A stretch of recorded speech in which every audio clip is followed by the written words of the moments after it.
All right, want to welcome everyone to Better Building Ventilation, Demand Control, and Conditioning.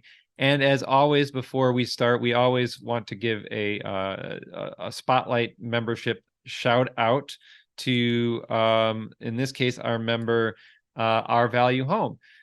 Jake, the owner here, took us on a behind-the-scene, highly produced tour of his Zero Energy Ready and Green Star Home pending certified project right within West Michigan. And, whether you are a pro or a novice in construction or design, you can join this tour now or anytime on your time on demand. And I promise you will learn something new from Jake. So you can take the tour on our YouTube channel. And, this is who GreenHome Institute members are. This is what GreenHome Institute members do. And so can you. Check out our membership, sign up, and learn more. All right, got a wrong title on there, but welcome everyone to Better Building Ventilation, Demand Control, and Conditioning. And before we start, we always need to say a huge thanks to our top tier sponsors. In this case, a thanks to Build Equinox featuring the Serve 2. The Serve 2 is a device that's all-in-one heating, cooling, ventilation, filtration, and some humidity control. Smart ventilation energy recovery ventilators are the future. This device detects poor air quality in the home and then ramps up to remove it as needed, but then runs low, saving energy when air quality is good. The Serve 2 features energy recovery ventilation that includes fresh air brought in and doesn't waste energy, and it includes a built-in heat pump to ensure incoming air is not too hot or too cold. And all units are made right within the United States, with engineering offices in the Midwest powered 100% by solar. And also recently, they just launched their Serve 1000, standing for 1,000 CFM of fresh air coming in, which is an all-in-one unit, again, that provides additional comfort with all the same features as Serve 2, plus a 310 heating and cooling capacity integrated with a cold weather climate heat pump system. You can learn more over at buildequinox.com. All right. Again, welcome to Better Building Ventilation, Demand and Control and Conditioning. This session is brought to you by the GreenHome Institute. The GreenHome Institute is a nonprofit with a mission to empower people to make healthier and more sustainable choices in the renovation and construction of the places we live. We are a small but mighty team of 3, and today I will be your moderator. My name is Brett Little. I am the education manager here. This course, like many of our courses, is approved for multiple continuing education units, including our certified GreenHome professional designation of energy and health. AIA Health, Welfare, and Safety may be made applicable to your state-based design or contractor license, as well as make sure to grab that Passive House certified consultant code at the end. So I am super excited to have Victor, our speaker, back again. I think, Victor, this is your 3rd time on the show and a 2nd time. Well, I think we're part of a panel before that, right? Yeah. So 2nd time as the main speaker, 3rd time as part of a panel. Hey, sometimes I remember who was on the show. There's one every week. So and Build Equinox and certainly Ty are no stranger to this show and our events. I can't even count the times we've worked together on events. So it's always great to have Build Equinox. And Victor, it's great to have you back. I'm going to turn it over to you to introduce yourself and Build Equinox, and welcome. Please take it away. All right. Yes. So thank you so much for the introduction, Brett. So my name is Victor Niño, and I work as the Director of Business Development at Build Equinox, working very close with Ty on basically developing new products and also launching new products in the market. So today, learning objectives for this webinar is basically, we're going to explore recommendations for incorporating healthy indoor environments in building decarbonization strategies. So first, I'm going to show some real life indoor air quality data to better understand the implications of poor ventilation. So for you guys to take that into account, and then discuss foundational guidelines for achieving healthy indoor air quality. And then we're going to take a look at integrated all-in-one HVAC solutions, combining the smart ventilation systems with heat pumps to align with decarbonization objectives and promote healthy indoor spaces. So one of the things that I want to mention is just I'm not I'm far from being an expert, but I have been collecting a lot of data in the last couple of years on indoor air quality. And I have been working very closely with Ty Newell, who is really an expert on indoor air quality, and he's sending me a lot of homework. And now that's basically what I'm gonna share today. So let's start with the healthy indoor air quality fundamentals. I will basically refer you to the GreenHome Institute has provided great resources for all the topics related to building sustainability. As Brett mentioned, as a speaker last year, I provided a really good, I would say, fundamental guideline for healthy indoor air. It provides all the fundamentals related of how filters work, how ventilation works, how can we achieve indoor air quality environments, good ones, and that's basically, I would say, please check that out. And then there is other videos like this one by the Illinois Institute of Technology, that is the Breathe Easy study, impacts of ventilation retrofits on air and asthma. Please, when you have a chance, go and look at them. They are very interesting, and there are many, many more. I think Brett and the GreenHome Institute have done an excellent job just providing amazing resources. So one of basically the major takes of in that fundamentals class that last year is basically providing healthy indoor air quality guidelines. So basically, just let's watch for pollutants levels indoors. We have carbon dioxide to be less than 800 ppm, volatile organic compounds that it's less than 125 ppb, basically parts per billion. And also watch for the particulates as well, not only gases, but just particulates as well. And the particulates, we want to watch for basically particulate mass and particulate count. Count is also very important because we want to count those very, very little particles that are suspended in the air. And then, of course, there are considerations on carbon monoxide. All houses, for example, they have to have a carbon monoxide monitor if you are cooking with, if you have basically gas appliances, and also watch for radon. Radon also less than 4 PQ, I forgot the name, curies per liter for radon, just to make sure that there is no these gases that they create some cancer issues. All this is based on literature and experimental research. We know that they are improved health. They reduce the sick days by 40%, improve productivity by 10%. So what I'm comparing here, I'm comparing with basically minimum standards that they are based on others. So there are some standards that we just are played just to remove the odor, but we want to just basically watch the pollutants very closely to make sure that we have a healthy environment. And then, and I just want, in the presentation, I laid out that basically the technology is evolving to measure pollutants accurately and affordably. So now we are able to measure actually most of them at the same time in one little unit and affordably as well. So before I start showing real life indoor air quality measurements, I want to tell you where I am located. So I'm located very close to Milwaukee, Wisconsin. So we're basically, I am in the Midwest, cold winters. So most of the times I will be spending, or most of my winters, I will be spending inside our buildings here in Wisconsin. Also, we summers actually we have cool summers, but humid as well. And actually, this particular summer was very hot, so we have to be also indoors a couple of weeks because of very hot summer, very hot temperatures. So the data that I'm going to share is basically I went to measure indoor air quality on these single-family homes in Milwaukee.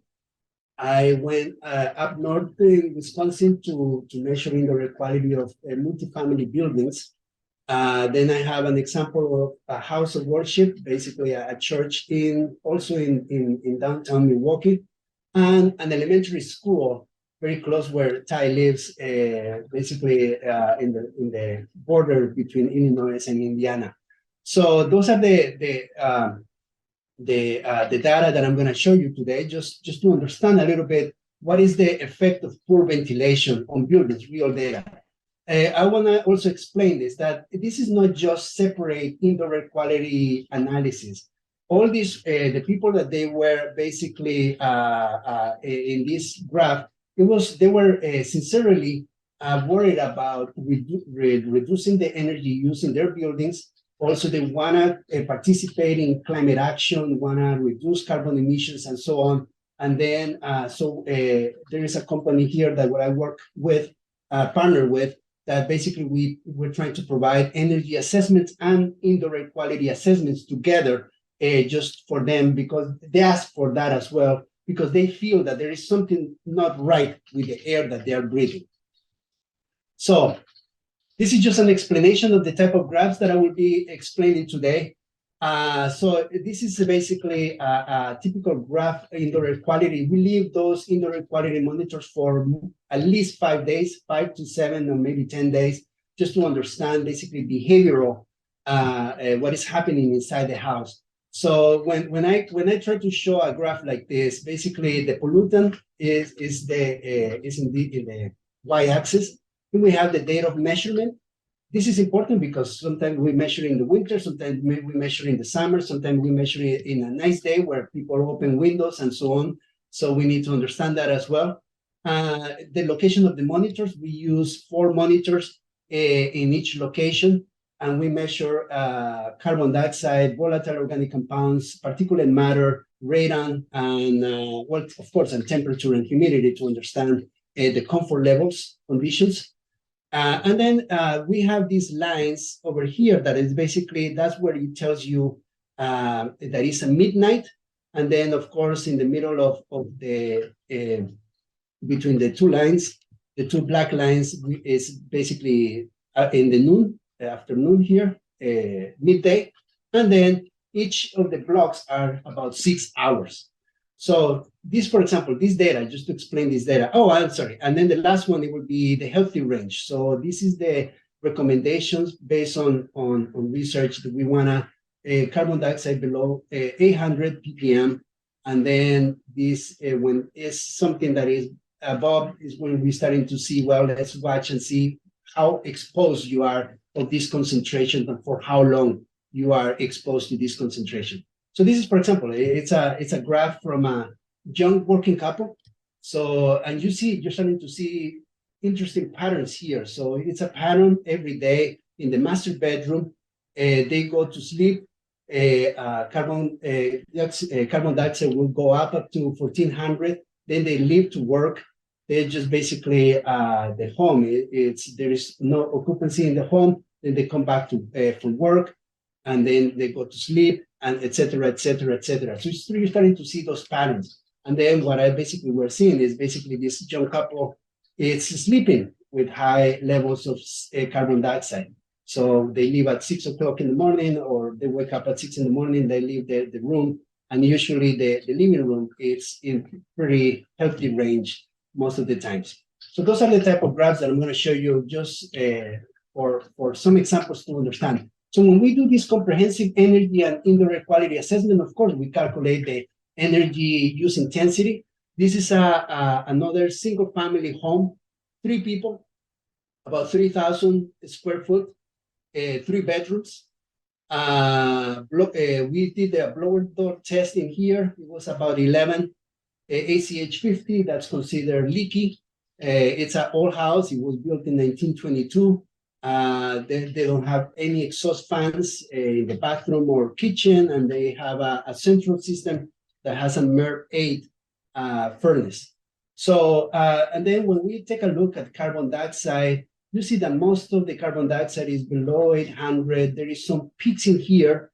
Actually, I asked this particular peak. It was a Sunday night. People say, yeah, I had people over when I was at this particular time. during this winter. So we are measuring cold winters here in Wisconsin. And then just in general, carbon dioxide, it's I would say pretty healthy. There are some areas where more people show up, and then the carbon dioxide will go up. But let's look at particulate matter. So we want to have all these levels below 10. So when we are now, this particular house is 100, a level of 100 milligrams micrograms per cubic meter. And this is now beyond healthy. Unhealthy. This is something that it's consistent. It's always something going on in the house. And we just want to, here is basically, I want to understand, it's like if we just focus on this number of reducing this number, we are not focusing on the highest priority in this house that right now is particulate matter. That we really need to understand what is the source of this particulate matter. It looks like it's internal, so it's from the house, and we just want to really first start addressing this issue before starting to work on reducing the energy use index. There is another, this one is now a newer house, so it was built in 2000s. The conditioned space is a little bit closer, a little bit bigger. 4 people here instead of 3 people, now it's 4 people. Also we did a blower door testing here. Now it's about 2 ACH50. The one before it was about 10-ish. So you see the newer houses are more airtight. This one has kitchen fans, bath fans, also steel MERV 8, and also it has a makeup air duct within the central air system. This one, the energy use intensity is actually now pretty good. It's 29. Definitely we want to be below 20-ish, 20,000 BTU per square foot per year. But now if you notice, the carbon dioxide. So, one particular thing about this couple, about this family, is that they do homeschooling in this particular house. So there are 2 girls that they are just working on there, and then you're starting to see like how high the carbon dioxide. It's basically consistent because they are always inside. This is still kind of like getting cold in here in Wisconsin. So it's very consistently carbon dioxide high, and they are trying to create an environment in their house for learning, and they are basically pretty high carbon dioxide. Particulate matter, we want to take a closer look at particulate matter as well. They are okay. I would say that, yeah, there are some areas where they pass the peak, but it's not as concerning as the house before. But then you're starting to see that maybe we can remedy as well these kind of like high peaks of that. Remember that every block here is 6 hours. So it's 6 hours of exposure of this type of contaminants. So now moving to multifamily. So this multifamily building is owned by Housing Authority in the north side of Wisconsin, the North Wisconsin. So this conditioned space is about 540. It's a pretty small apartment. It's usually for 1 person, 1 bedroom. Estimated infiltration, we calculated about 5 ACH50, so it's okay. It has electric stove in this case, or they cook electric, and it has kitchen bathroom fans. In this particular, the woman living in here, the bathroom fans were always on because she felt that there was something wrong with the air. And then when I took a closer look at that, it's basically carbon dioxide. It was basically very high for many levels, like above 3,000 most of the times. For example, in this day, and particulate matter is also very unhealthy for longer periods of time. So those are the type of things that I would say that if we want to address decarbonization in buildings, we really need to, we want to definitely reduce this number, that is the energy use intensity, to closer to 20 per square foot, or like to make it efficient. But also we should be addressing these issues on improving the indoor air of the occupants. And then now I move, now the example before, they were more of a residential. Now I went to most of a house of worship. This is interesting because they use that building just for one day. So if you notice, most of the times it's in here, then there is specifically at 10:30, they have a service.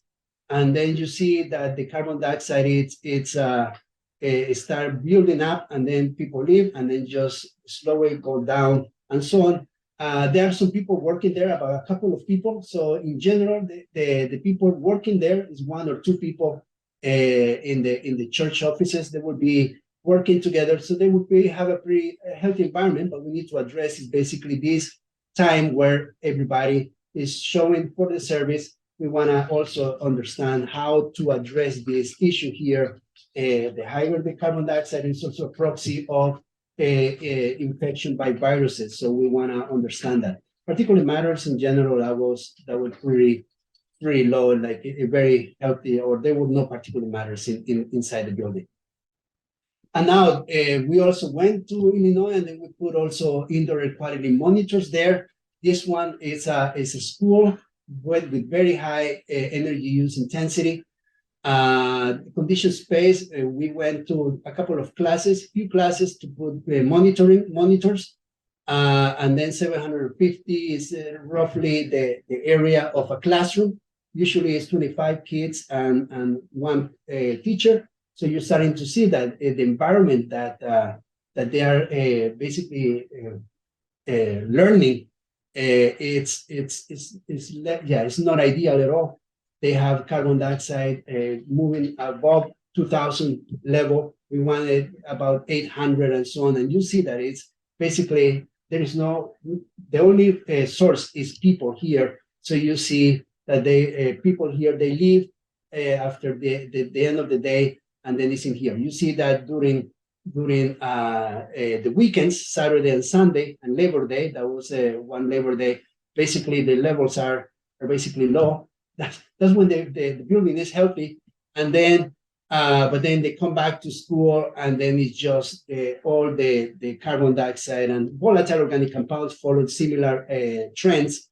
They have that. So it's basically understanding that yes, poor ventilation, it's a major issue in buildings, and we really need to address that issue. At the same time, we are doing decarbonization of buildings.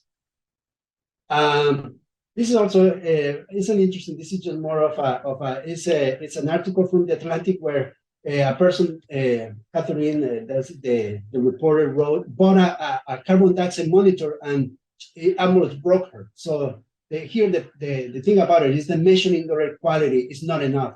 We really need to start also right away addressing all the issues. So it's an interesting article where basically Catherine was just really getting anxious about the levels of CO2 being so high. She opened windows, she tried to run fans, and everything. Basically, she didn't have any more options, but basically opening windows, and it was not enough. So it really needs to have some integrated ventilation system to help her there. This was, it was a very small apartment, 2 people, 2 cats. They have gas stove and nothing to vent. So it was just very hard for her to remove those high CO2 levels. But that's another thing that is something that we want to address as well when we are basically retrofitting or designing new multifamily buildings. We need to give them all the tools, proper tools for them to use whenever they are needed regarding indoor air quality. So now we know that, and I think that you have seen also different resources where yes, there is confirmation of poor indoor air quality in buildings. COVID definitely highlighted all these issues. And now what we want to do, solving the indoor air quality issues, what we want to do. So in the fundamentals presentation, basically it's 4 of them. Source control, we just want to remove everything that is in the house that is creating the pollutants.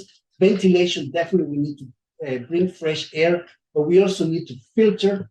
And sometimes we need to also disinfect if there is a high probability of microbes or viruses in the air. So we want to disinfect as well. So the most effective system is the one that uses them all.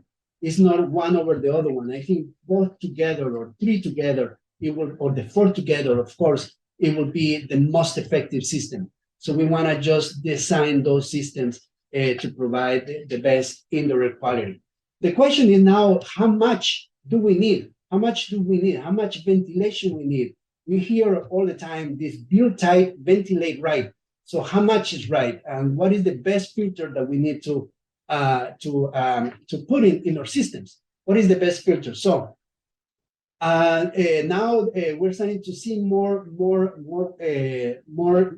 research and more literature related to comparing doubling ventilation versus the typical ventilation that is being put in the buildings due to minimum standards. Minimum standards, I say ASHRAE standard 62.1 or 62.2, they find those minimum standards, they are more odor-based. They just wanna, those are the ventilation just to remove odors away from you.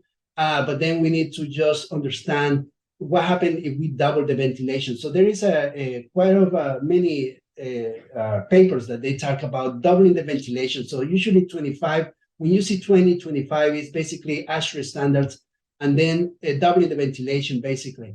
So this paper is specifically lower ventilation rate.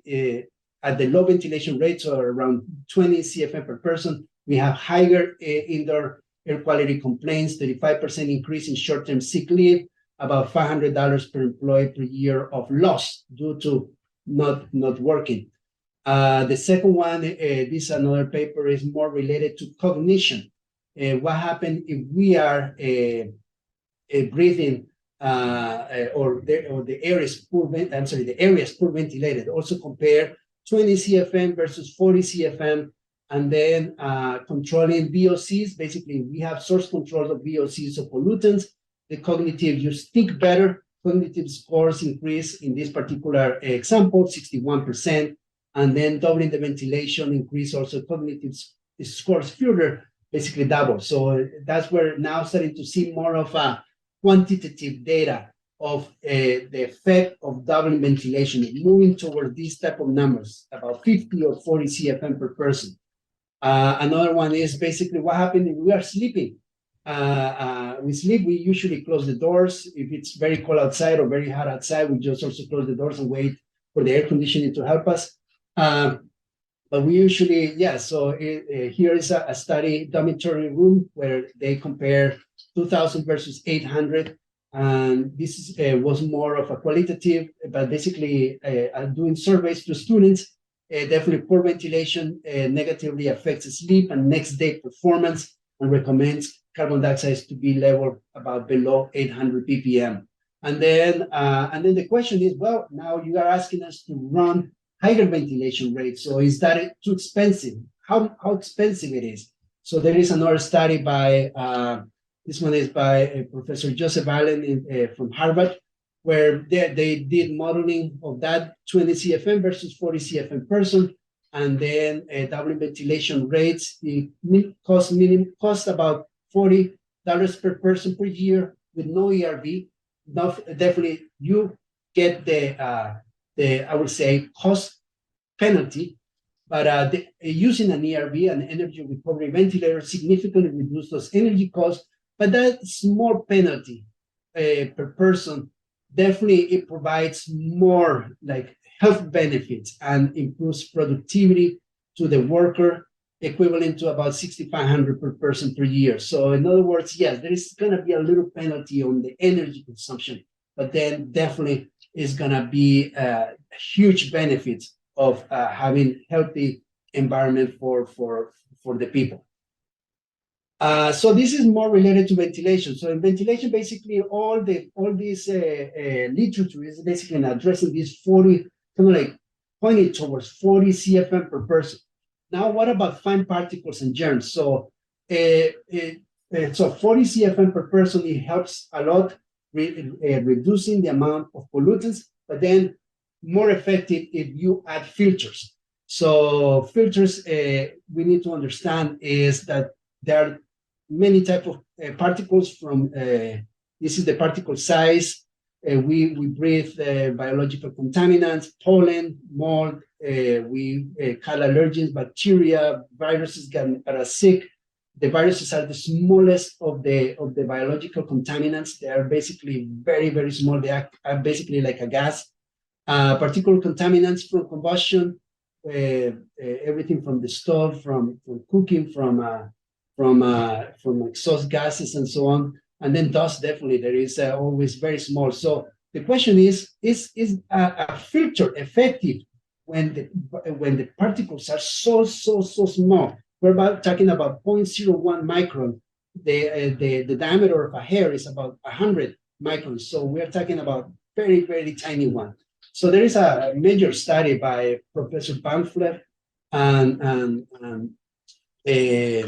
just to understand the effect of all that, basically why filters are also effective for viruses and soot. So I invite you to go towards the fundamentals class, but it's all about a diffusive mechanism that they help to improve the efficiency of the filter when the particles are so small. So filtering also helps, even though it's a little it's hard to understand that when the particle is so small relative to the size of the mesh or the filter, why is it still helping? So this is a great study to take a closer look. And that's how kind of like the basis of the recommendation of MERV 13 or higher filter efficiencies when you are putting into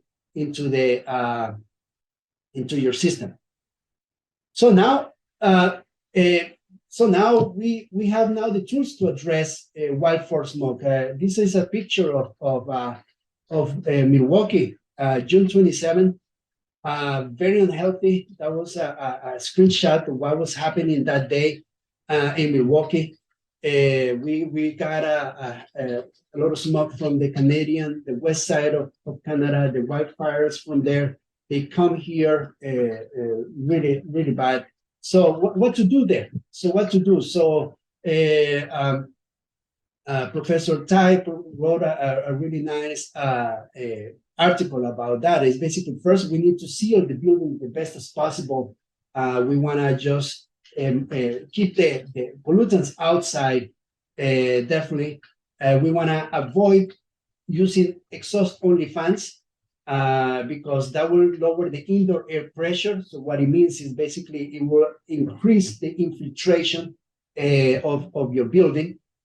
So just avoid those. Recirculate air through filters. So now we know that MERV 13s is using in central HVAC system is very effective. So let's use basically in recirculation, but also portable air cleaners will help a lot with also more higher efficient with filters with higher efficiency. So just try to recirculate air through filters. When people that are more sensitive to all those pollutants, then Ty recommended N95 face masks for sensitive groups. But one of the things that we need to address is that we still need fresh air. Because we are still creating pollutants inside the house, so we need to still bring fresh air. So how can we do that safely?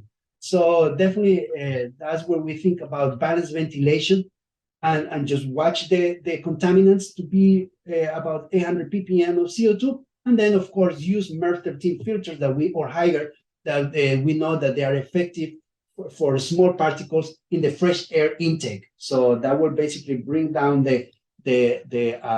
So those are the type of things. But one of the major things is that we still need that fresh air from the outside. So we need to filter it before we bring it inside, especially for these periods, and just wash it. This is more of a success story, not a success story, but I kind of like showing the effect of that is basically this is what was happening during that day. The outdoor 24 hours average particulate matter during those days was 25. I'm sorry, for June, it reaches very unhealthy levels of particulate matter. I happen to have some monitors in the house of worship and a single family home. So there is a major difference here in these two graphs. One is that this building had no central HVAC, no purifiers, or no portable filters. So basically they were following inside, they were basically breathing what was happening outside, if you see the levels of the particulate matter. In this particular house, there was a central HVAC with a MERV 13 filter, portable air cleaner, HVAC filters. We use, the person saw the spike here. We recommended just to turn it on, to basically apply this. And then it just definitely, you see, unfortunately, I didn't have the data of what happened in this particular building, but definitely was based on this data. It must be in the 180.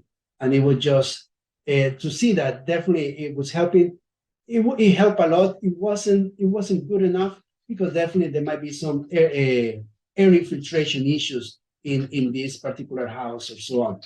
So now, okay, so now we address wildfire smoke, and then what about infectious aerosols?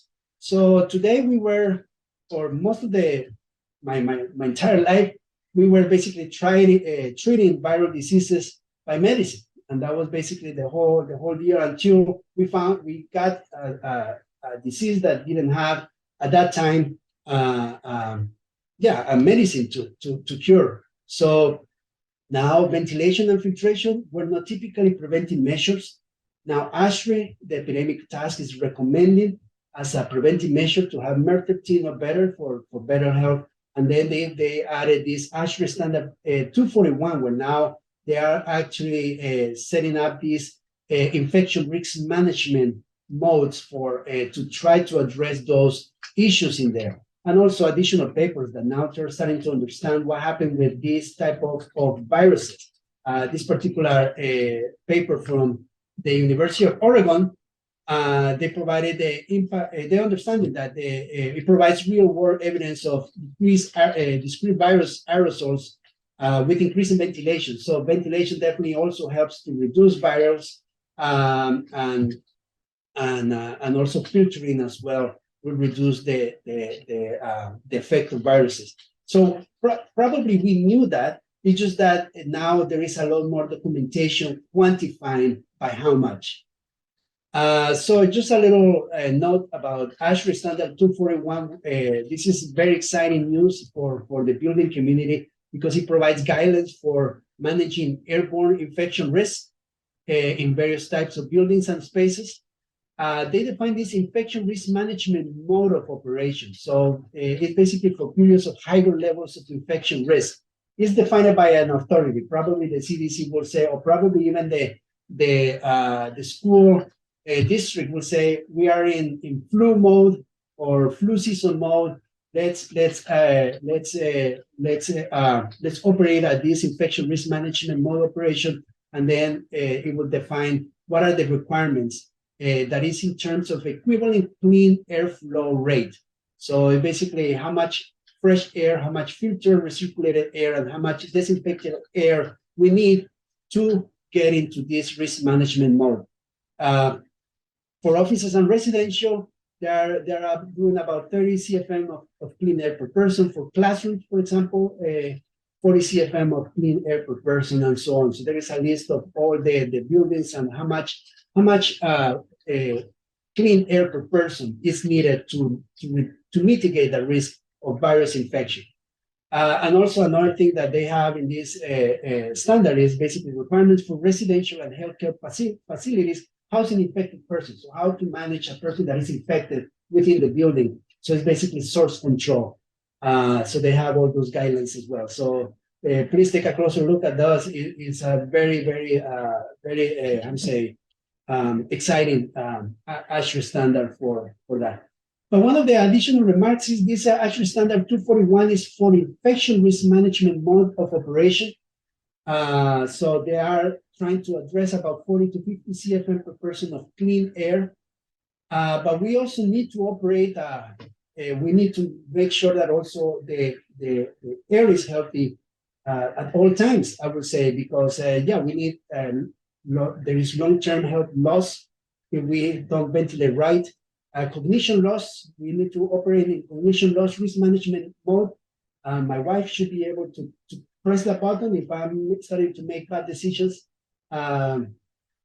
Basically, yes, more ventilation to me just to be to act accordingly, and then productivity loss, risk management, etc. So those are the ones that we are saying we are recommending to continue advocating for 40 to 50 CFM% of fresh air, fresh filtered air. That's what we need. So, and this is an example. This is more about moving from building-centric standards to more of a human-centric standard. So we have been critical about ASHRAE standards 62.2 because these are order-based, but we need to be, I'm not saying this, we need to be more aware that this is order-based standards, and we need to move a little bit away, or at least to be more into what is really what the person needs. So for example, this is more of a formula that depends on the floor area and the number of bedrooms. So if we have a family of 3, if they live in a large house, like a 3,000 square foot with a 2-bedroom home, yeah, these people are actually with a pretty nice flow rate per person. But if we are now reducing the size of the family, or the size of the apartment unit or the dwelling unit, then now there is not enough ventilation for these people to have a healthy environment. So that's what I was saying. Let's watch for this type of flow rates that they are addressing. I'm happy that's why we are so excited about ASHRAE Standard 241, is because now they are talking about a little more human-centric design, where now they are putting per person in here, and now they are addressing that with about 40 CFM per clean air per person. So we are still recommend to move further by basically using healthy indoor air quality guidelines. And now it's more based on the pollutant level threshold, that supports the human well-being. So we know that we are under these pollutant thresholds. We know that there is a healthy, a thriving environment for people. So that's, I would say, that's what we recommend to start thinking about when you guys start making your decisions on decarbonized, healthy buildings. Now, we see 40 CFM. I'm just changing here a little bit about, that's a lot of ventilation. That's basically one of the feedback that we receive. So yeah, now we need to do it is with smart ventilation systems. So it's basically the first thing that we want to do is, because we need extra energy to condition, we want an energy recovery systems to condition that fresh air that we're bringing in with exhaust air that it's coming out. So we want that bad energy recovery in the system. We want to monitor pollutants. So basically, we just ventilate when it's needed. So if the pollutants are below, just stop the system. And variable, now technology comes with variable fan speeds and to supply what is needed. Sometimes we don't need the full 40 CFM per person. We use it for design, but sometimes it just can ramp up as the pollution start ramping up. And recirculation mode. Sometimes we don't have to breathe fresh air all the time. We just want to use the recirculation mode just to distribute evenly. Sometimes I can show you with some graphs, like when you're sleeping, there are still areas of the building where the concentrations are low, but your room is high. So just do some recirculation to even the concentrations in your house. So just to show a success story, basically applying everything that I say is basically, this is just, I put some monitors before installing energy recovery system with demand control, following pollutants, basically measuring the pollutants. So you see a major change between Monday, Tuesday, where you see in the bedrooms where usually sleeping at high concentrations, and then very high concentrations. And then right here after this event, there was the installation of the equipment, more of a demand control. You're starting to see now carbon dioxide is just basically very close to the levels that we want to achieve. It's interesting to see also that during the construction, you see the particulate matter just went up because, yeah, definitely we were drilling holes into the wall and then just using a lot of tools that particulate matter went up. So now what is the recommendation for healthy and sustainable buildings? Basically, yeah, I think the question is definitely one of the first steps is weatherization. We do insulation, air sealing, windows upgrades if sometimes the windows are not in good shape, and then full conversion of LED lighting. That's usually the typical first step. We want to reduce the energy building first. But I just want to understand that when we do air sealing in buildings, definitely, yes, we are stopping all the air pollution from the outside, but we are also stopping the air pollution from coming to the outside as well. So from the inside to the outside. So we want to definitely integrate. So that's one of the recommendations is integrate an indoor air quality managing strategy when you do air sealing of the building. So while you do air sealing, you have to also address the indoor air quality. And that's the data that I showed you early to show that we need to address that first. So that's why in this particular house, we do weatherization. We really need to start thinking about improving health. And that's the right step, I would say, recommend the step. It's just doing, when you started doing the air sealing, just basically more of controlled ventilation, just to bring the air when you need it. Instead of going through the cracks, just bringing stuff that you don't want and also uncontrolled. And then after that, then we do the electrification, where you start to upgrade to heat pumps for space heating or water heating. I don't want to go through very detail about heat pump selection, but maybe that would be another topic to bring, or just go, let's take a look at the videos that Brett already has in YouTube to understand the best way to select a heat pump. And then one of the last steps, now that you reduce the energy of the building, then supply the energy, or hopefully 100% energy or most of the energy with the renewable source like on-site solar photovoltaics. So that's basically the road of healthy and sustainable buildings, just understanding that improving health should be one of the first steps when we start moving towards electrification and then decarbonization of buildings. So another thing to address it in a different point of view is basically, yeah, we want to reduce that source of energy in our homes. So I'm comparing a basement here and a building with lower greenhouse gas emissions. Definitely, we are reducing that source energy use per year, but we just want to manage better that energy. Let's try to use that energy savings from those efficiency upgrades to achieve that healthy indoor environment. So it's not that much. There are a lot of studies that say that it's not that much, but just make sure that we are doing that for definitely benefits, huge impact benefits. So now my last slides is all about all-in-one HVAC solutions. So what is an all-in-one HVAC solution? So we want to achieve a healthy, comfortable indoor environment through our decarbonization road. So we want to have a smart indoor air quality management system, and then integration with efficient and cold climate heat pump. So we do electrification at the same time. So why we want, what are the major benefits is, well, we don't have to have, for example, two controls, one for the heat pump, one for my ERV or ventilation system. We can just have an integrated control that help us to manage the whole comfort and indoor air. So what is this type of system that we're looking for? So, well, definitely first, in recirculation mode, this system should have a cold climate heat pump. So we want to use the most efficient cold climate heat pump within this package. Then we want to have air cleaning.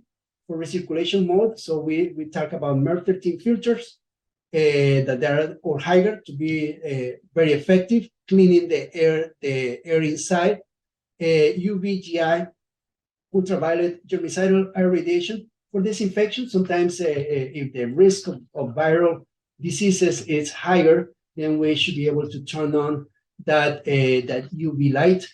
And then in ventilation mode, definitely if our pollutants inside are starting to get higher, like carbon dioxide, and we need extra help, then we need to start bringing fresh air with an energy recovery ventilator.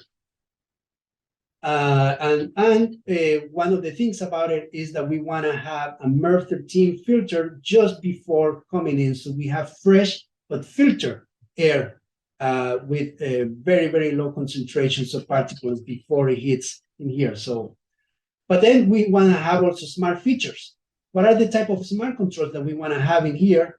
So definitely a damper system to help us to define recirculation mode versus ventilation mode. So going from 100% ventilation to 100% recirculation.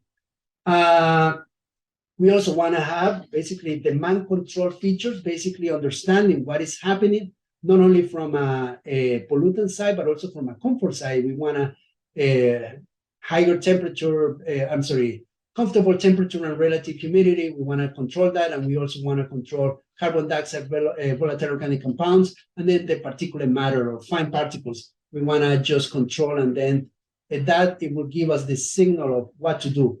But also we want to have that some measurements, not only on temperature and relative humidity outside, but also carbon dioxide, volatile organic compounds, just to make sure that we're not bringing bad air or try to make it a little more efficient. So also we want to watch what is happening outside, the air outside, the damping conditions and the concentrations of pollutants outside, just to make it. So I will say that that's what we want to pack into one package system. So success story is that we had an example of this all-in-one type of systems.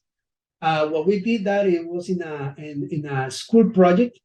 That's the project where I show you very high levels of carbon dioxide and volatile organic compounds in the classrooms of.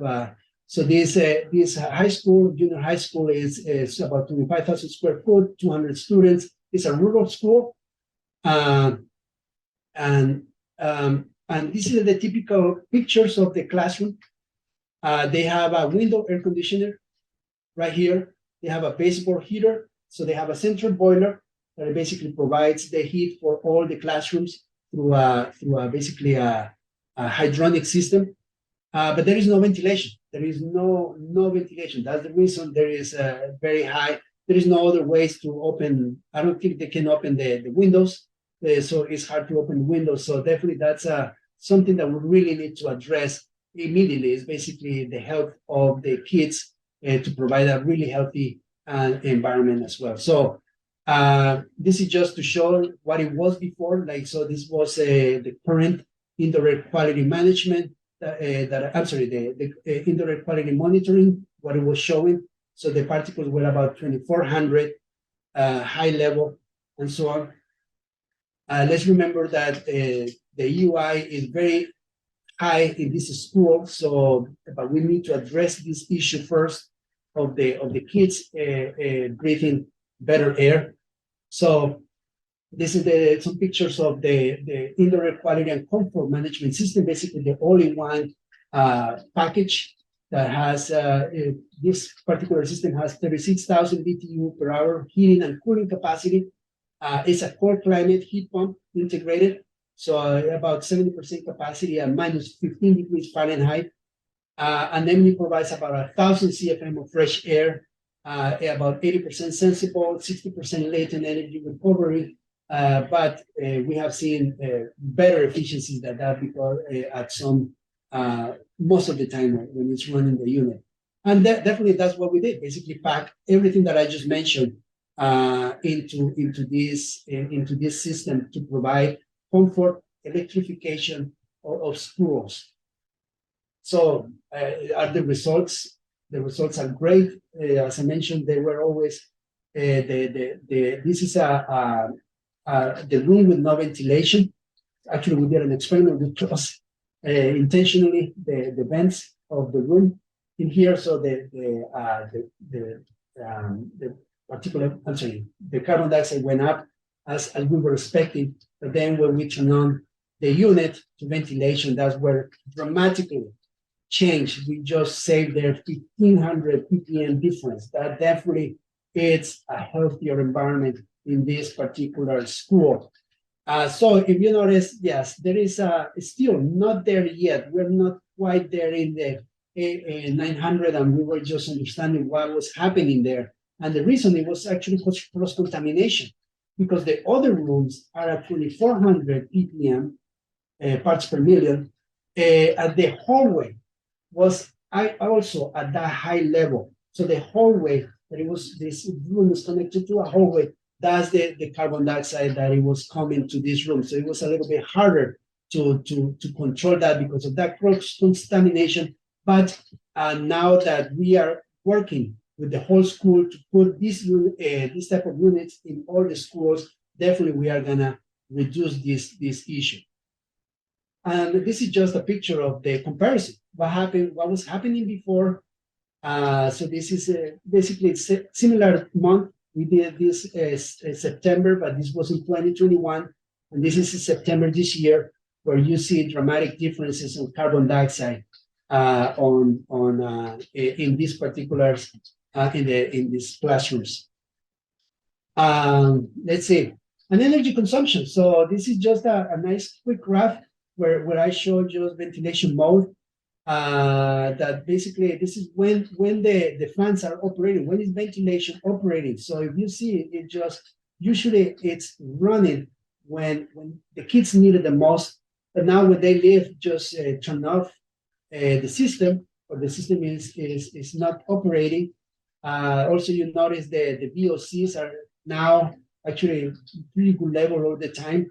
So I guess the ventilation from the day before has been helping to remove this and then continue. So it's not that it's the ventilation is operating at the same time. It has a variable fan and it's always operating when it's needed. And another thing that we are that now we're starting to be a little more concerned is about what is happening with the fine particles outside. If there is intermittent fire smoke, so we are also measuring some the outdoor particulates and you see the difference. So this is inside and this is outside. So you'll notice, yeah, we're protecting as well from some particles. In this particular case, there's not too many particles outside in this building, so it would be interesting to see what happens when there is a second wave of wildfire smoke. Hopefully not soon. So what are the next steps? The next steps is basically we started with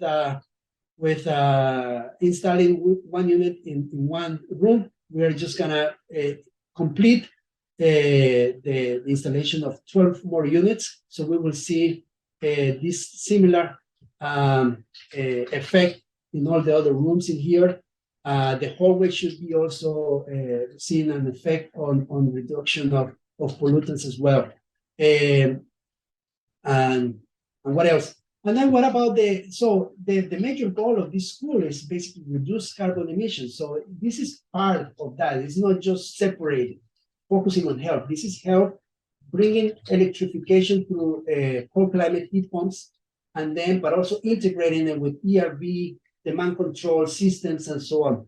So, but in general, we really want to reduce the carbon emissions. So this is today based on the energy bills. The site energy usage was about 213. By just adding these systems, these HVAC, the all-in-one systems, heat pump, ventilation systems, already the energy use intensity, it will be reduced dramatically from an energy standpoint. Carbon emissions, it will go down, not as much as the energy use, but then if we start adding site solar PV, definitely that's where you're starting to see the carbon emissions being dramatically lower currently, because hopefully the grid is going to be cleaner and cleaner. So definitely the energy coming from the grid is going to be cleaner and cleaner 5 years and 10 years from now. And then definitely we see also energy cost savings as well. So sorry, I had to rush the last part of slides, but I hope this was a presentation for you guys to make more informed decisions. Thank you, guys. Okay. So yeah, just as a reminder, the answer is usually yes. You can rewatch this session, share it, post it on social media, catch what you might have missed on our YouTube channel. Go there the next couple days, it'll be available, or click subscribe and you'll receive an instant update when it's there. For those of you watching this in the future, not right now, but on demand, and you want your continuing ed, head over to the quiz, take the quiz with a 10%, an 80% passing rate, usually 10 questions, and you'll receive your CEUs. And again, for those of you who have been here and properly logged in to Zoom with the name you want printed on your certificate, you can check your spam for certs@gutenbergcerts.com and receive your certificate. Now, again, before we get into all those questions coming in, we have to say a huge thanks to our board of directors, our volunteers, our executive director, Jose Reyna, our nearly 300 members. We're almost there. If you can help us get there, we're so close to hitting our goal this year of 300 members. And our top tier sponsors who are going to help you decarbonize, electrify, and go net zero, including Mitsubishi and Rheem for air source heat pump systems for new homes, existing homes, multifamily, commercial, and Rheem for hot water heat pump technology. So, Victor, one question, thinking about this system here, this opportunity to properly ventilate spaces, and it, commercial spaces, of course, where there's a lot of people sort of compacting in, but then we also have our multifamily spaces where a lot of people are compacting in, but still compartment separated, right? And it's interesting you brought up compartmentalization and the concerns of lack of compartmentalization or cross-contamination. That was I really picked up on that because that's a challenge we have in the multifamily world, of course. And so that's why a lot of the green programs and just good building practices want you to sort of segment units. I suspect we probably get our units a little tighter than we do school units, right? They're probably a lot more contamination. Sometimes schools, they have doors that open between, they have the walls open. So it makes sense. But what I'm getting at with my question is looking at these kinds of new systems coming on, are they being designed in a way that maybe they could serve multiple multifamily units, like corridors? Like, where are we at with that kind of opportunity?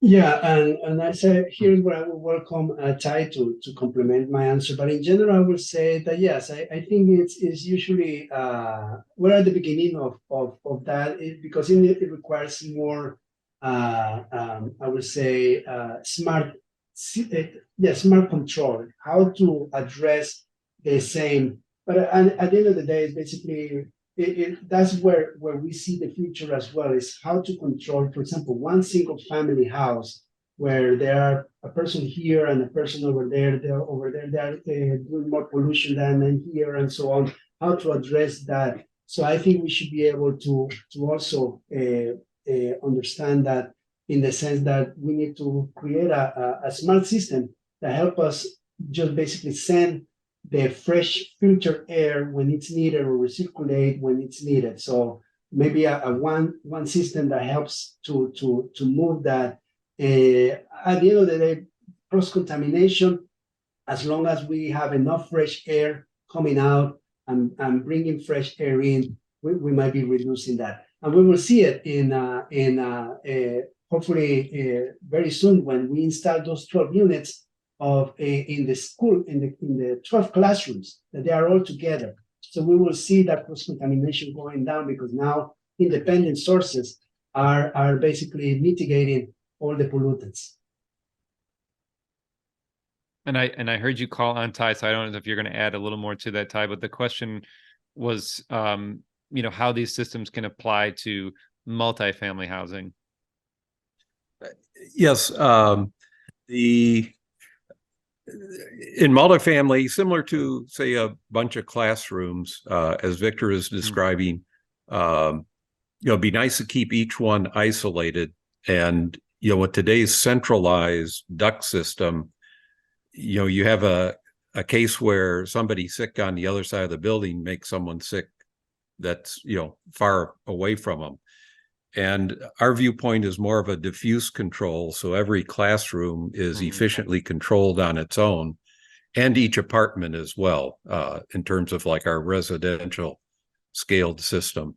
But then with, today's technology, one of the nice things is that who's ever administering a multifamily building, or in the case of this school district we're working with, the facilities maintenance people see a large gain in efficiency, just kind of the same way Tesla can see what's wrong with your car from afar and then automatically set up an appointment to fix it. We've been doing this all around North America. That's what's allowed us to be, in the middle of Illinois, but have ventilation systems up in Newfoundland and down in the Keys and everywhere in between, so that you can manage every classroom. The principal can see what's going on within their school building. The superintendent and the facilities director can see what's going on in all the classrooms for all the school buildings in a very efficient manner, and typically run diagnostics to figure out what's wrong before it gets critical. So we're real excited about where these technologies are allowing us to add in cost efficiencies that are in addition to the health improvement savings as well as the energy efficiency savings. So, and I put some newsletter links, and then we'll be having more updates on a number of these systems as they're continuing to grow around the country. Yeah, well, and that's interesting, because I think of, especially in the residential world where I work, it's like, here's your system, you're on your own, right? And you're lucky if the utility company sends you a little rebate that encourages the service person to come out, right, and commission, and what do they do? They come out and they just change the filter, and then they're on their way, and then they get paid like $80, and then that's like it. And in multifamily, and I'd assume smaller schools, you have a staff, but that staff probably is just changing filters, and it works, it turned it on and it works, right? I mean, I don't know, they're probably not savvy enough to be reviewing all of this information to detect if there are real issues from an energy or air quality standpoint. So it really sounds like this world we're moving from, a sort of, here you go, you're on your own, to sort of more of a ongoing commissioning, right? Is that kind of where we're headed?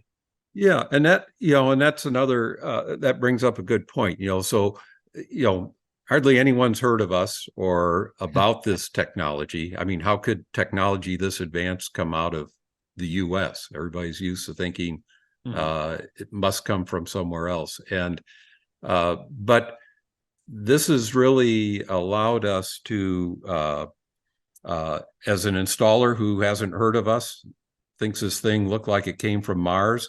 As soon as they put it in, like in new construction, before Wi-Fi is there, they get on their phone, they make a hotspot and then link it online, and we're there looking at the unit with them, just seeing that they have all the remote sensors and dampers and things like that operating. And a couple of cases recently up in Canada where they needed to demonstrate that the airflow is balanced. We could do that remotely by operating the system, and then send a report to the inspector that's showing, the airflows are within 5-10%, whatever they wanted to see. And that's a similar case for like these school buildings and commercial buildings, that the facility director at the school district we're working with, half of his day is driving from the elementary school over to the junior high school, over to the high school. And now he can just get on his phone, and a teacher has a problem with the conditioning unit in their classroom. He can see what's wrong. He can ask us to take a look at it. He can be on the beach in Cancun and take care of a problem.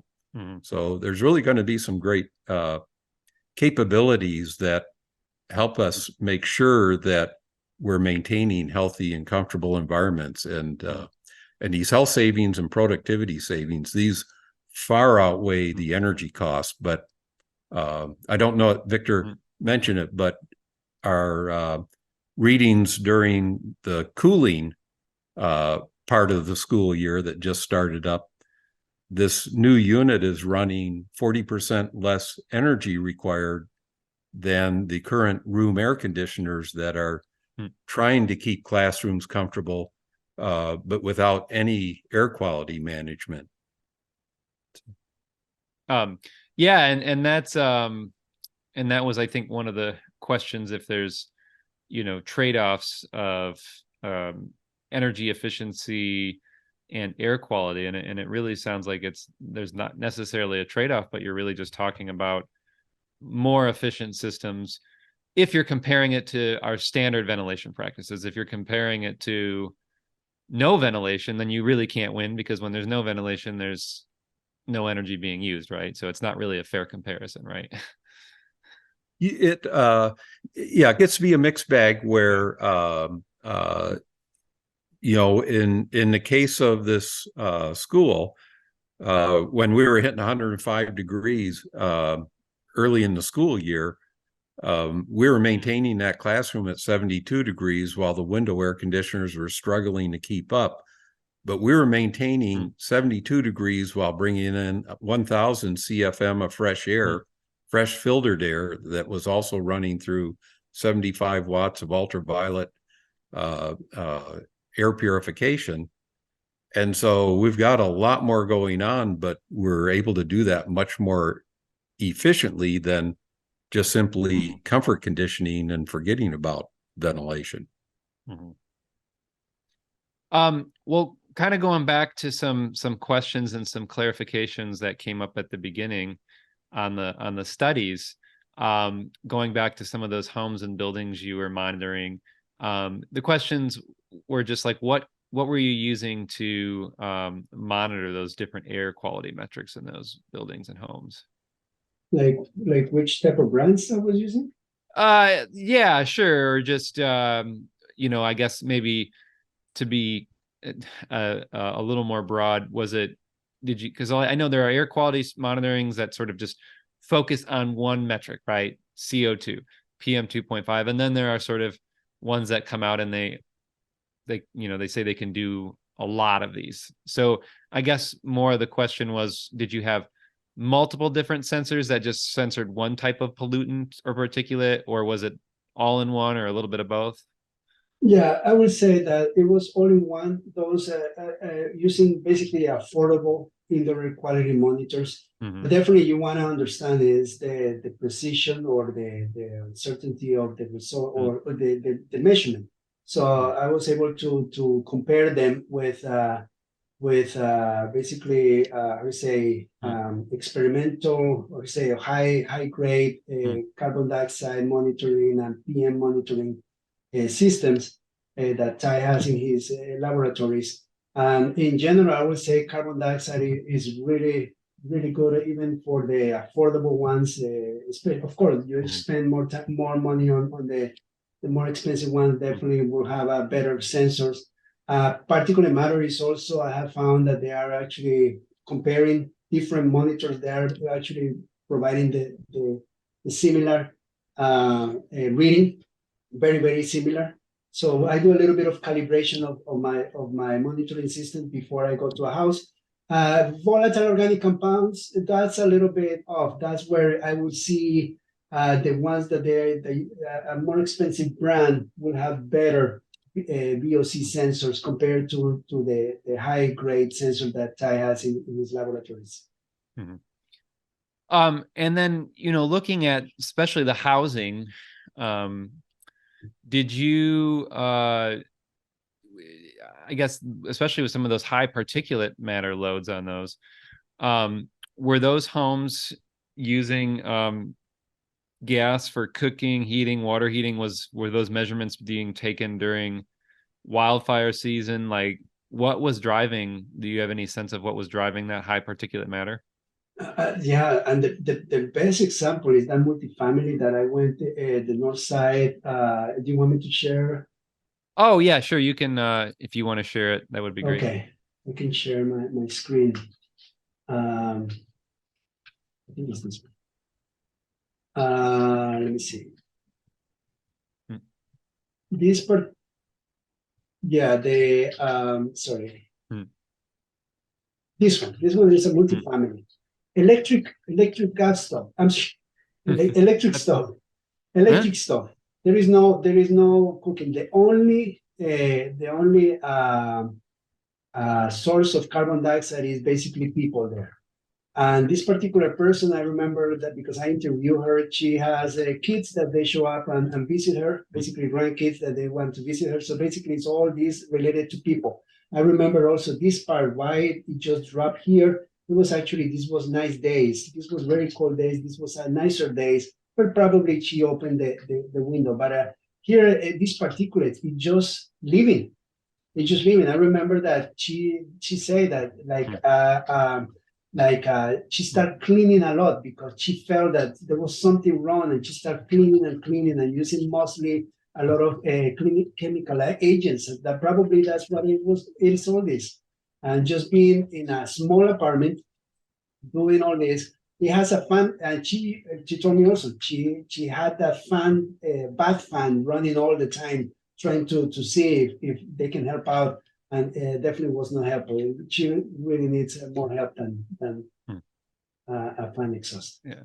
And I see at the top left, part of my question answered is I see it has a propane boiler, so it clearly has some sort of combustion in the unit. So with it, yeah, but far away. oh, okay. That is, but yeah, it's yeah, in the sorry. building, yeah. It's within the building, providing heat to the units. Yeah. But it's in a mechanical room. Well, that's a good point, because maybe I don't know if that's something that it's coming into the building as well.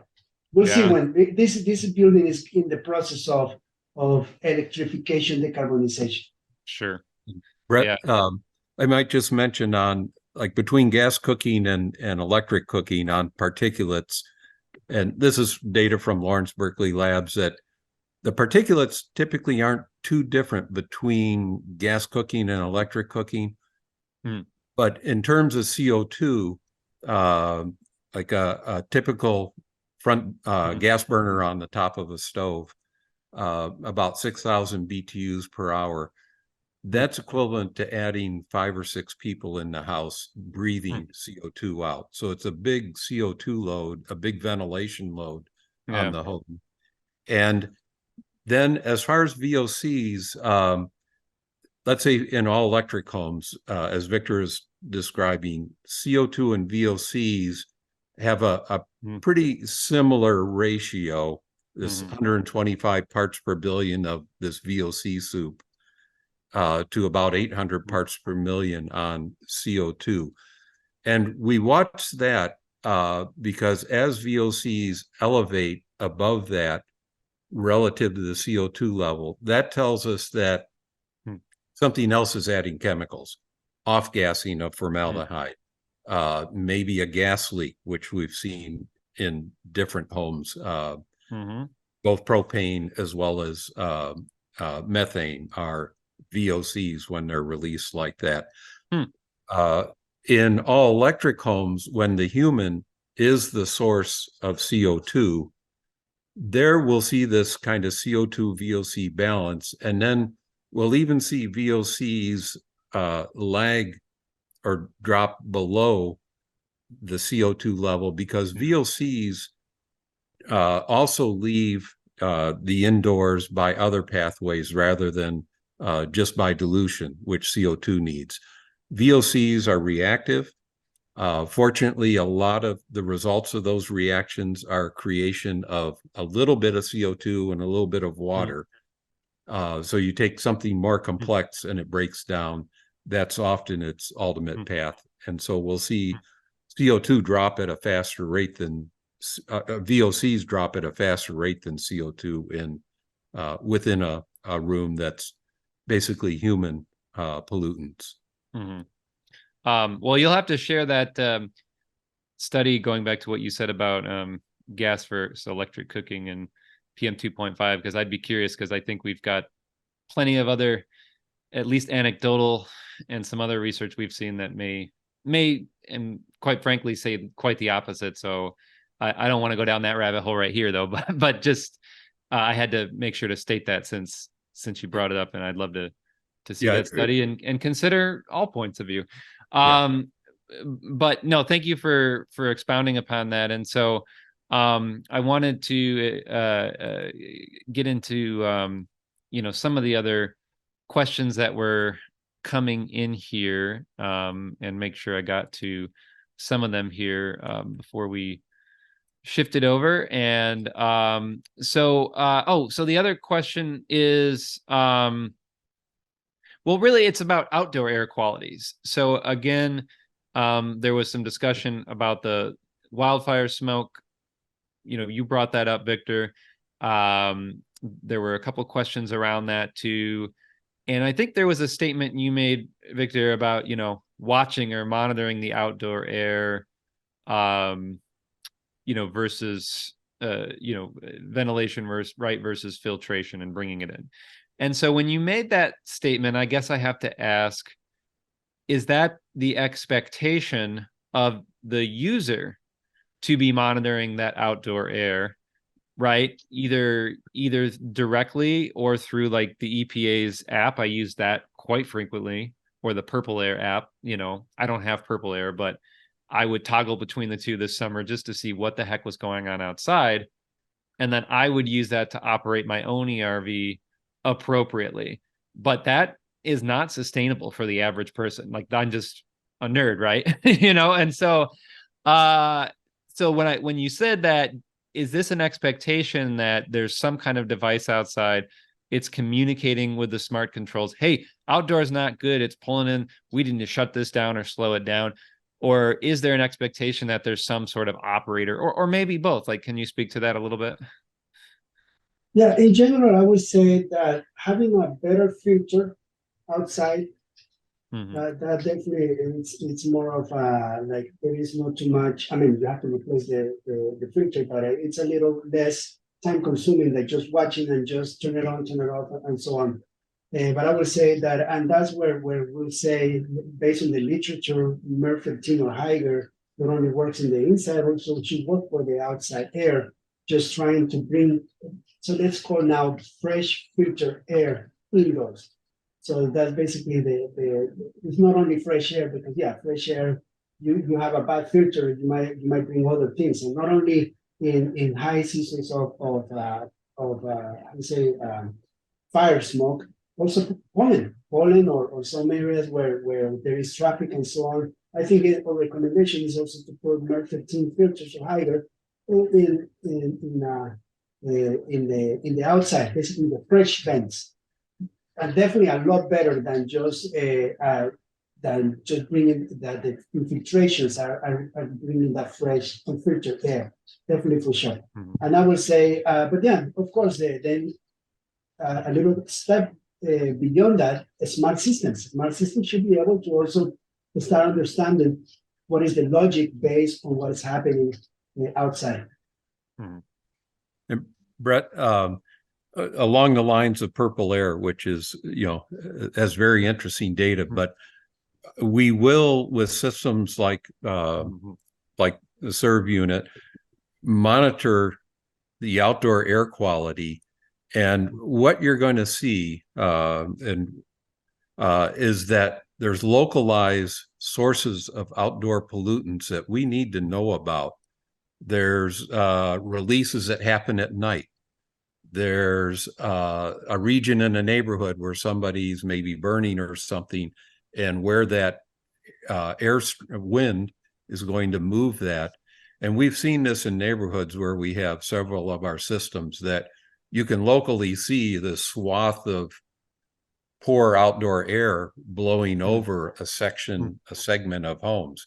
We're going to be able to see that in neighborhoods as whatever sensing technologies are deployed in a more granular nature, and track down where that's happening and when that's happening and why it's happening. And in the classroom, in that report that's linked, when we place 6 monitors around in these classrooms where we're putting in these new units, there was a VOC release that wasn't correlated with a CO2 level. Mhm. And that told us there was some kind of chemical event, might have been a disinfectant, a cleanser, but you could see the classrooms that were in the immediate area all had that same VOC elevation. Right. And then as you got further away from that end of the hallway, that the VOCs were dropping down. And so within a more complex building environment, as well as outside, we'll be able to track these things. And as Victor mentioned, that'll be done automatically. It won't take a bunch of us nerdy folks that spend a lot of our time looking at the data. Right. Well, and you mentioned Ty serve. So Victor, why don't we quick turn it back over to you and let's talk about the solution, right? We've been talking about the technologies, these ideas, but what is it that people can employ now in their homes, in their buildings, in their schools, so we can move forward with all this great stuff we're talking about? How do we do it? So I see yours flipping through your slides to get there, Victor, but yeah, I'd like to have you just talk a little bit to us about the new Serve 1000. Yeah, so I would say that there were a few slides that were specific to that one. Basically, it's a target system that has a cold climate heat pump control, energy recovery ventilator, track volatile, track basically pollutants indoors, outdoors, tamper system that basically controls and decides when to do it. Or it gives also the opportunity as well to decide as well, depending on the scheduling. We want to go outside for a few days or something like that. Yeah. So in other words, it's all that. So basically, this is more of the fundamentals, and definitely air cleaning. We just continue. Basically, air cleaning plus ventilation is the most effective way. So the first thing was basically that we installed that CER 1000 unit in this building. So we have the indoor, basically the package unit indoor, and then the outside unit as well, and showing the dramatic changes, benefits, huge benefits right away to this particular classroom. We're working on 11 additional classrooms in the same place, and and then these are basically more of the detailed specifications. It's a 3-ton BTU per hour heating and cooling capacity, minus 15. Yeah, it operates minus 15 to 115 degrees Fahrenheit. Outside temperature operation with a 70% capacity at 15 degrees minus 15, 1,000 CFM of fresh air. That's the reason of the name, CERV 1000. But also we have a very good energy recovery for that, bringing that air 80% sensible, 60% variable speed fan. As I mentioned, sometimes we don't need, we just need the right amount. And demand control ventilation, that's our key here. So basically, need it not only inside, but outside as well, as Professor Newell explained. And then the standard MERV 13 filters, both for the inside and outside. So that's the system. Also, it's incorporated as a standard, the 2 ultraviolet LED lamps, basically adding for those periods of infection as well. So go ahead, sorry. Oh, yeah, finish the slide. I didn't see the other text come up. So, I was gonna MERV 13. Can you upgrade to MERV 16 if you want? For those who want to really. That's correct. Exactly. Yeah. Okay. Yes. And I don't know if you're gonna cover it, but I think of a very large home, right? I mean, 1,000 CFM.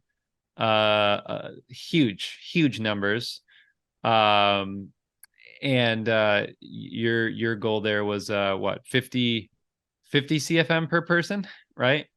40 to 50, correct. Yeah, so you would obviously, under your goals, need a lot of people in that home. So you're talking about, even if it was a big home with a big family, you're still needing someone to have a huge party to hit those numbers for something like your system, but your system operates demand controlled, right? So it's only operating as you need it, right? It's detecting that CO2.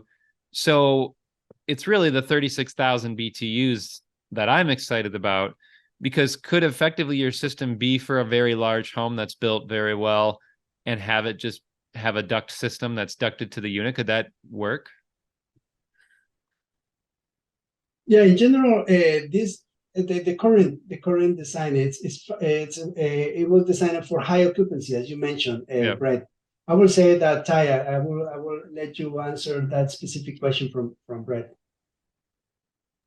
Yeah, so in the residential, the tough thing there, and the reason why the serve to the say low occupant density system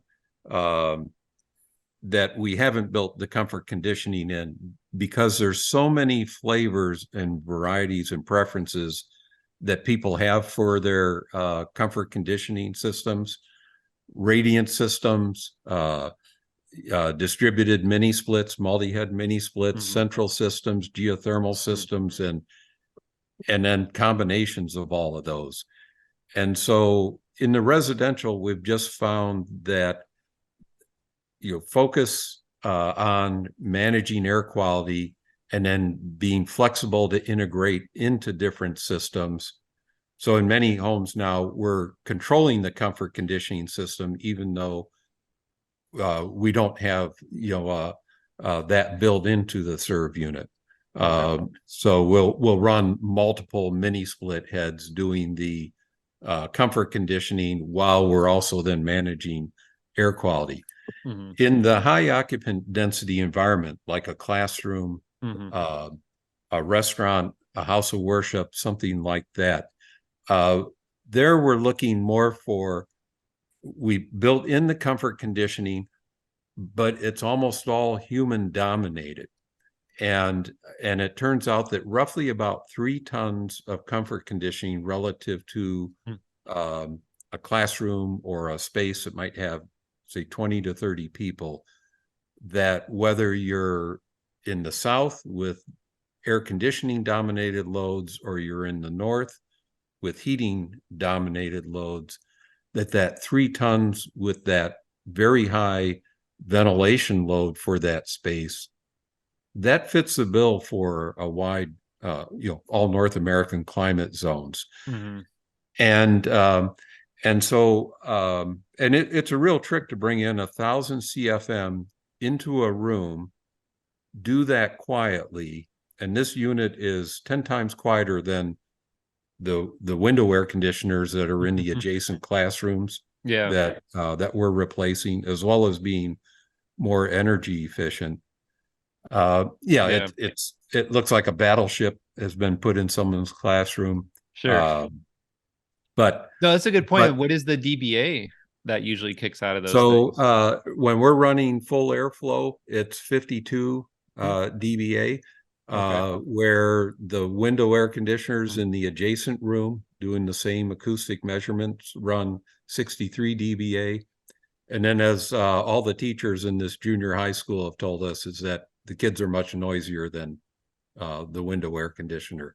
And so, but that's not an excuse for us to be noisy. We've spent a lot of time getting air velocities down so it can be plunked into a room and you can have normal conversations. You're not trying to yell over a ventilation, airflow.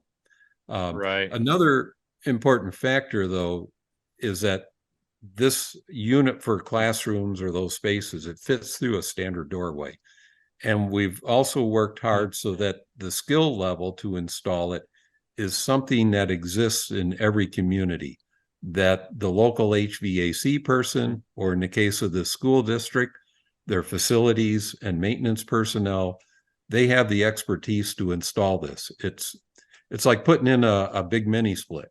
You put that indoor unit in, you don't have to shut the school down. You don't have to stop that classroom. You come in after classroom hours, plunk it down, You go outside, you put the outdoor unit just as you would any mini split. And then you've got about 4 person days of labor to install it. And so and one of the advantages there that we're looking for in a lot of these older schools is that a community is spending money within their community to install it, instead of shutting down the school, putting in extensive ductwork and DOAS systems, and then losing the use of that school, and then also spending money outside for the installation labor instead of within. So we're excited about that, and as well as Victor said, just making our teachers and kids healthy in the classroom, because that's, COVID we're all sick of talking about, but it's these public spaces where people from your household go, they get sick, and then they bring it home and spread it throughout the house. And so trying to break that chain of that, is very important. Anything else to add on that as far as I guess, what there were some questions here that came in about where these systems are available. So, if someone wanted to put a system in like this in, is there a limit to the location of where it could be? Well, North America for sure. This day and age of Tesla where, we're ramping up production, and, we'll ship it anywhere. And as it's installed, again, the skill sets in every community, even though this will look much different. And as soon as they plunk it down and plug it in, it's online. And we can communicate with folks and run it through its paces and see that it's running fine. And well, and you said the skill set is available. What so is there any special HVAC training that you have, or are you saying typically any mechanical contractor is going to be able to pick this up pretty easily? Yeah, I mean, anyone that's put in a mini split, they're good to go on installing this. And, an interesting thing we found we've been doing air quality studies and surveys with this school district for over 2 years. And then as they were looking for a solution, the school administration, that was the origin of, well, let's see if we can put together a solution that works for them. And so all of these things to make it something that their facilities people will find to be an advantage. And so now, instead of the facilities director having to get in his truck and drive over to the elementary school or over to the junior high, he can get on his phone and just see, okay, what's it doing, or reset the set points. So it's providing them with a lot of advantages that they're already seeing and excited about having come in. But the school administration, for parents, they can say, well, here's what's happening health-wise in your children's classroom. And instead of just waving hands and talking about, well, let's check and see if the filters are clean and that everything's running right, here's the data. It's all logged. It's all archived. Every single classroom. Boston is doing an amazing job in their public school system monitoring all classrooms. But this is both monitoring and then controlling every classroom. This is then where we need to get it, so that we have all the information, and if there is a problem, let's go back and look at the data and see what happened. Yeah. Oh, I see you got the control display up. So energy is monitored too. And so the energy that and when we were hitting 105 degrees, the cost to keep this classroom with 20 plus students and teacher at 72 degrees while we were bringing in 1,000 CFM of 105 degree air. That was $2.70 Yep. for that school day. Right. Basically 14, 15 cents a student. Mm-hmm. So this data is getting reported to the facilities manager. It's getting reported to you all. And so if you see something come up as far as energy use, or even I'd imagine air quality features that are off, then you sort of take action. Is that correct? Exactly. Yeah. And on the energy use, an interesting thing is everyone's worried about moving to heat pumps. These older school buildings like this, that had just boiler baseboard radiator heat. Mm-hmm. Okay, now we're going to electrify it, get rid of the gas boiler, and put in this electric heat pump. Where's that energy going to come from? Turns out that the old incandescent lighting for this classroom, that used to be 3 20-amp circuit breakers that were running at about 15 amps for each line of Trofer lights in that classroom. And the school, as they converted to fluorescents and then to LEDs, when we went and monitored for much better lighting than what they used to have with incandescents, each of those 3 circuits were drawing less than 2 amps. So those 3 circuit breakers were combined into a single 20-amp breaker, drawing about 6 amps. And then this Serve 1000 needs a 40-amp breaker. It draws about 31 amps when it's really beating cheeks with cold weather, lots of airflow and that. But there's plenty of amperage and plenty of capacity already built in for that school just by the conversion to LED lighting. Mm-hmm. Mm-hmm. And there was a question that came back as far as like you know, in the rare events of the polar vortexes that come through that go beyond below 15 degrees, is there backup resistance heaters that you typically install in these systems? No. And there can be for sure. That would be like an add-on in the exit duct, but we just from the years, we've been doing our original first gen serve since 2010. And and big hotspots for us are up in Canada and northern Vermont. And so we've experienced a lot of weather, and the heat pump that we've incorporated into this, it doesn't croak at minus 13 or minus 15. It just starts losing capacity. Sure. And so throughout most of North America, we don't anticipate any problem or where we're going to get below the temperature level where electric resistance backup heating will be needed. In addition, in something like a school, let's say one of them does go belly up during critical temperatures. The bulk of the school still has all that other capacity in it.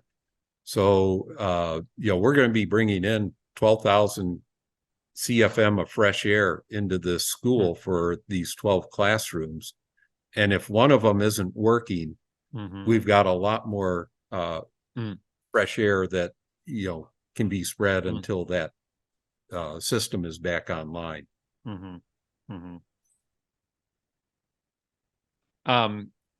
I had another question, but I didn't know. And thank you, Victor, for posting your contact information. There were a lot of questions about that. So people can reach out to Victor at buildequinox.com if you want to get involved or get some inquiries. So anything, other slides you want to go through real quick that you want to feature that we didn't cover? And you're muted, just so you know. Yeah, sorry. Yeah, I would say that, yes, in addition to that, I just explaining what Ty was just mentioning, that it has a lot of capabilities related to not only monitoring, managing, but also scheduling. These are the type of things that we want to do It's basically, yeah, you can set up basically the main mode of operation, but then when you're away, you can relax some of the features as well. You can add as many, and that was another thing that is basically give an opportunity for the principal or the building manager to understand the operation of each unit, understand the levels of contaminants in every single classroom, and then also for preventive maintenance, just replacement scheduling. Maybe you see maybe some issues with filters, so you can go and replace it right away, and you just continue understanding what's happening in your school, and just understanding, all that, including power, the power consumption of the units. So not only for basically just a building, but also it could be done for basically a lot of all different buildings together, a school district. One person could be able to take a closer look at every, not a whole building by itself, but also at any classroom by itself. I don't know if you can see my screen here. I can see your screen, yeah. This one. Well, I still just see, all I see is the slide. It only shares slides. It doesn't share screens. So you'd have to reshare the screen. Oh, reshare? Yeah, just it's a little silly, but yeah, it's only sharing the application. So there you go. Right now, yeah. For example, this is the CERT 1000 in the school. So I'm here in Milwaukee. I'm just taking a look at the school. This is the historical 882 ppm. I'm gonna fall asleep with that, right? No. I'm sorry, what's that again? I saw 882 on the CO2, so I was joking. I said I'm gonna fall asleep at that level. Right?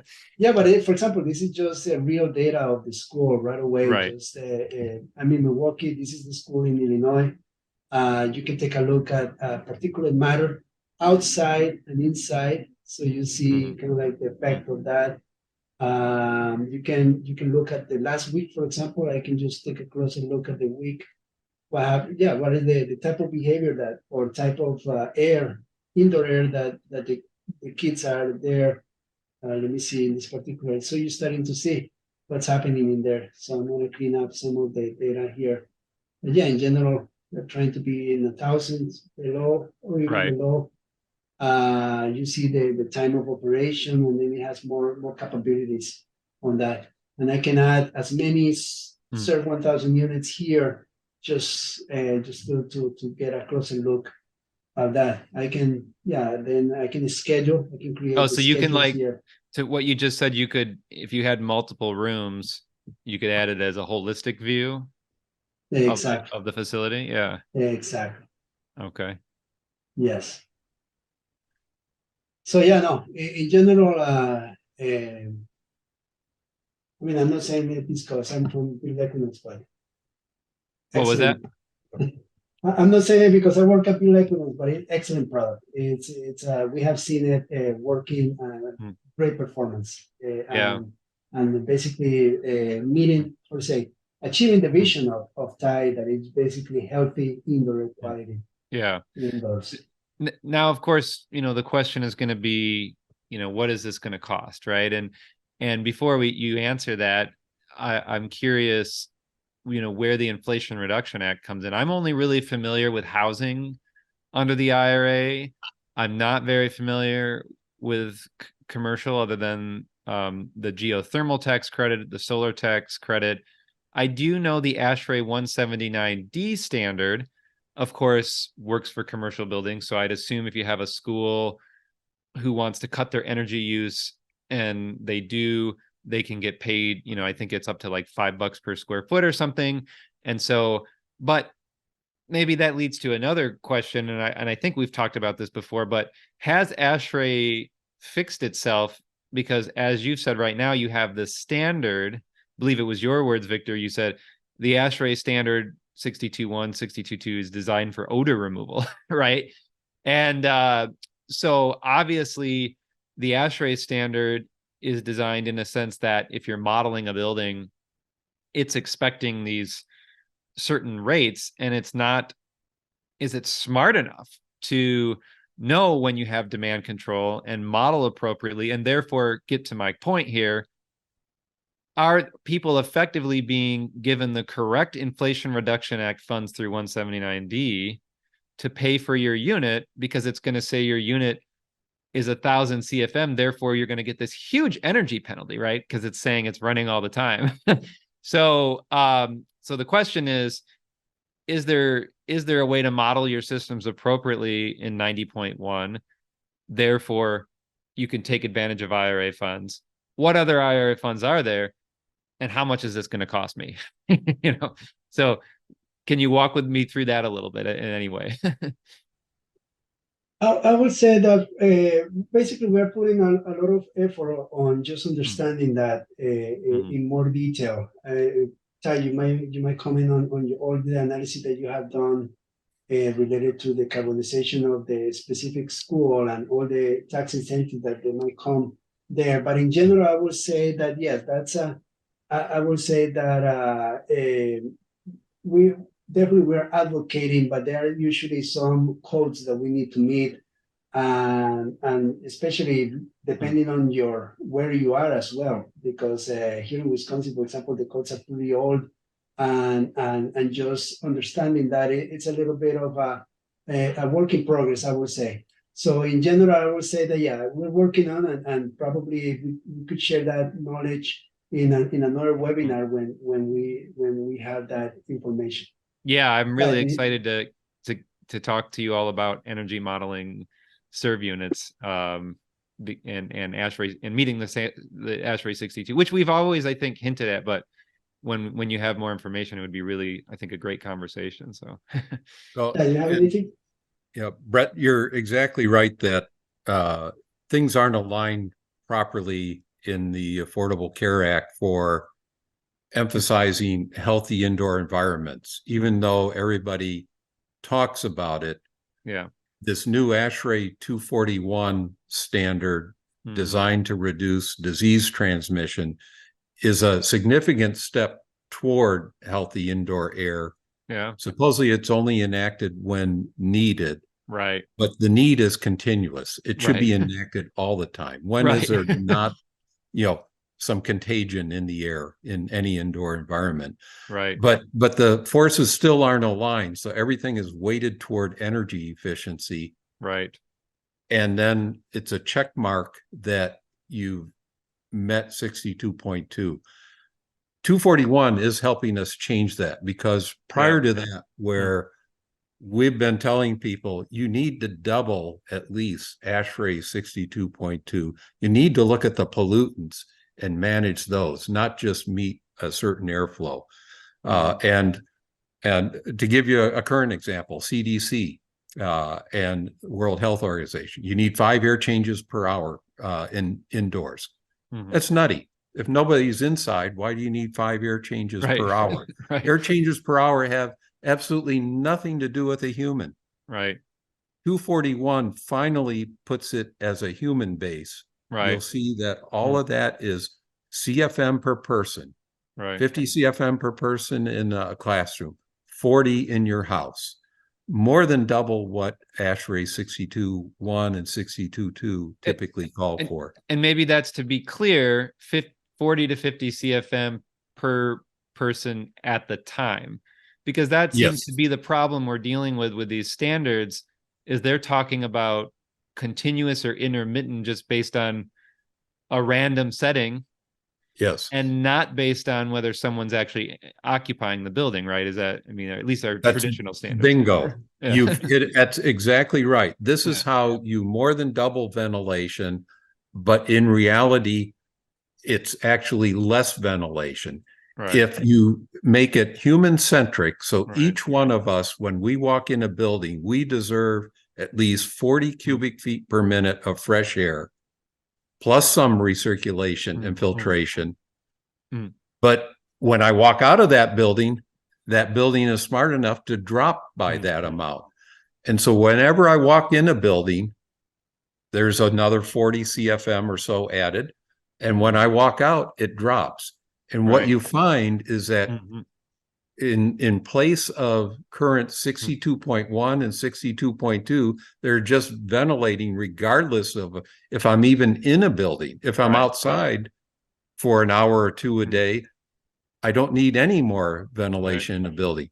There's a tremendous ventilation and energy savings by picturing just me needing this much when I'm in a building and not needing it when I'm not. And it's a huge amount. One of the difficulties, though, you asked about modeling it.